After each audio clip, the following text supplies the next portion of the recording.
Alright, Game 3. The Lakers had their first road matchup of the postseason, and it definitely should be an interesting one coming off a 2-day break, which they probably will need. After all, in Game 2, they essentially ran a 7-man rotation, not playing either of Jared Vanderbilt or Jackson Hayes that much, even kind of more so a 6-man rotation, so that 2-day break will be essential for them. And while entering this matchup and for a road matchup, they were not a particularly great road team this season, having a record of 19-22 on the road, the worst road record of any playoff team. But then on the other side of that, the T-Wolves were not that great on their own home court, putting together a home record of 25-16, the second worst home record of any current West playoff team, and that's not particularly great either. So between the two of them, kind of even out here in my opinion. The Wolves weren't that great on their own home court, and the Lakers were not that great on the road. Now obviously a couple stipulations here. The Wolves were primarily hurt this season, and that definitely did affect their home record. And then the Lakers obviously made a big trade, tapping for Luka Doncic, and they did improve on the road thereafter. But apart from all that, and actually talking about Game 3 here, will be a lot more than simply home record or road record. Definitely will be a lot to factor in with their offense, defense, and much more with this matchup. So we'll talk about it and break it all down. But before we get too far into it, let's quickly go over our game day picks with Underdog Fantasy. And if you're a new signup, you can pick Giannis Antetokounmpo to have higher than 0.5 points later tonight. So yeah, take advantage of that free pick. But then for my picks, for pick number 1, I got LeBron James having higher than 18.5 points. I mean, coming off 2 straight games of over 18.5 points, and 2 kind of subpar games for him offensively, I think it's a pretty safe bet that he will get over that again tonight. Then for my second pick, I got Rui Hachimura having higher than 8.5 points. Will be a mass Rui Hachimura tonight, the mass assassin if you will, and he did have higher than 8.5 in both games so far. Then for my third and final pick, unfortunately having Naz Reid having higher than 8.5 points as well. Also having higher than 8.5 in both games, and I think he will again tonight. Then for an added bonus, we can apply a promo, adding a 70% profit boost to our pick for Game 3. So if you want to follow along with me, or make your own picks, then be sure to check out Underdog Fantasy, and don't forget to use code JSM to get your free pick, plus up to $1,000 in bonus cash when you make a deposit. But now getting back to our topic, and like I said, definitely a lot to talk about with this matchup. Offensively, the Lakers have yet to have a great game so far, being held under 95 points in both games or 95 points or below so far, so they definitely have a ways to go to reach their offensive ceiling, but that definitely is easier said than done against a very good offensive team like Minnesota. And in order to get there, they'll have to put together a complete offensive game, not only Luka Doncic during the first half, but a complete game for him and their entire team for that fact. Getting some much better 3-point shooting, having some other guys chip in, and not only for a quarter here and there, but actually throughout the entire game. Getting a more efficient game from somebody like Austin Reaves, for example, that's kind of my X factor for tonight and potentially for the rest of this series. Up until this point, hasn't made that big of an impact offensively. Austin largely has been held in check, and that's pretty uncharacteristic for him. I mean, not having 2 bad games, but being held to 16 points in 2 straight, not particularly great for him, and especially after the post-trade deadline here. Coming off the trade deadline, the guy's been averaging about 22 points per game, not to mention on some great shooting splits, so I am expecting a better game for him tonight. Maybe Game 4, but I think he figured something out in their last game, getting to the rim more, kind of taking advantage of that, and when they have a smaller defender or simply a weaker defender on him, kind of pushing his way there and using his crafty ball handling ability, getting his hip on defenders, and then drawing a foul thereafter. I think he'll take advantage of that more tonight, and hopefully that will lead to him having a 20+ point game for the first time in this series. But apart from that, definitely looking for guys like Dorian Finney-Smith, Gabe Vincent, maybe an occasional 3-point shot from Vanderbilt or Goodwin, having more of a bench spark tonight. Vincent definitely had a little one during the first half, but kind of cooled down the second half. Hopefully can get some more from them, and maybe a breakout game for one of them too. Not only defensively, but offensively too. But apart from the bench unit, or Luka Doncic and or Austin Reaves, gotta mention LeBron James here and what he might be able to do going forward. I mean, up until this point, also has kind of been held in check.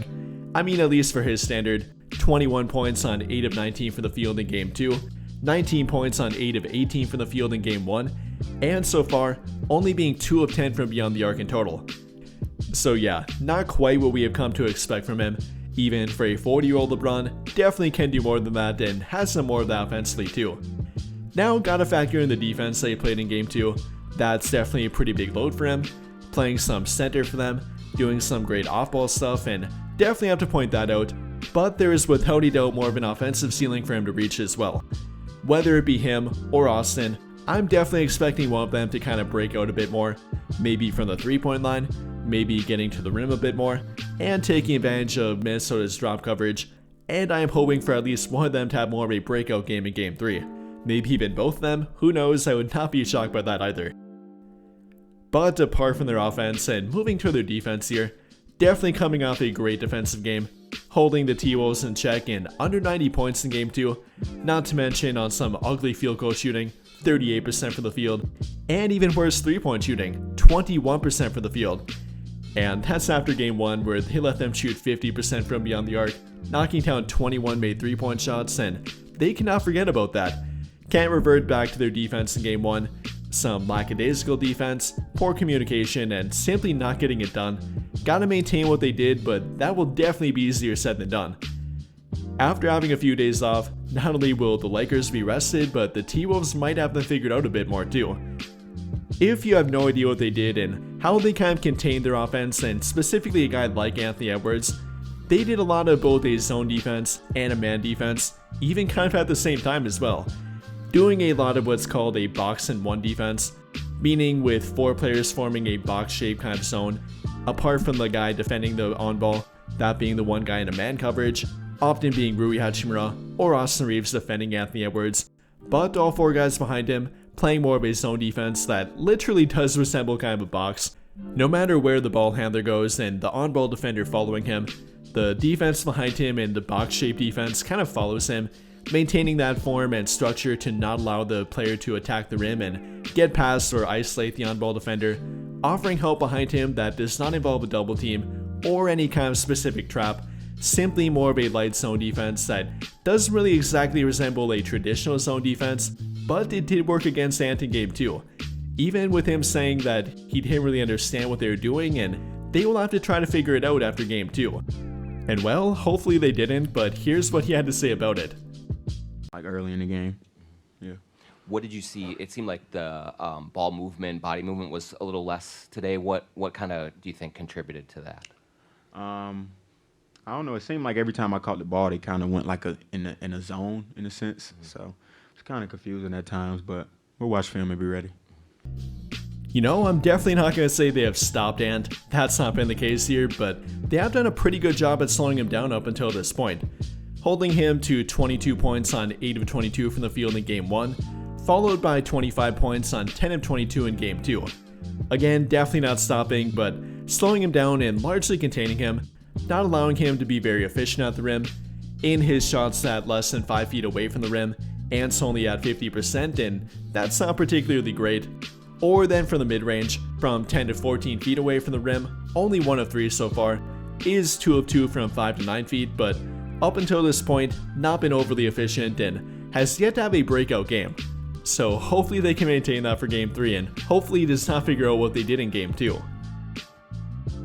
But overall, definitely a lot of things to factor in here, not only containing Ant or the T-Wolves offense, but getting more offense on their team, maybe a breakout game from a guy like LeBron, Austin, or somebody from their bench unit, and then trying to replicate their physicality in Game 2. Gotta maintain that, and simply their energy and effort on the court, which I imagine JJ Redick will not be afraid to remind them, even if need be cussing them out on the court, much like he did in Game 2.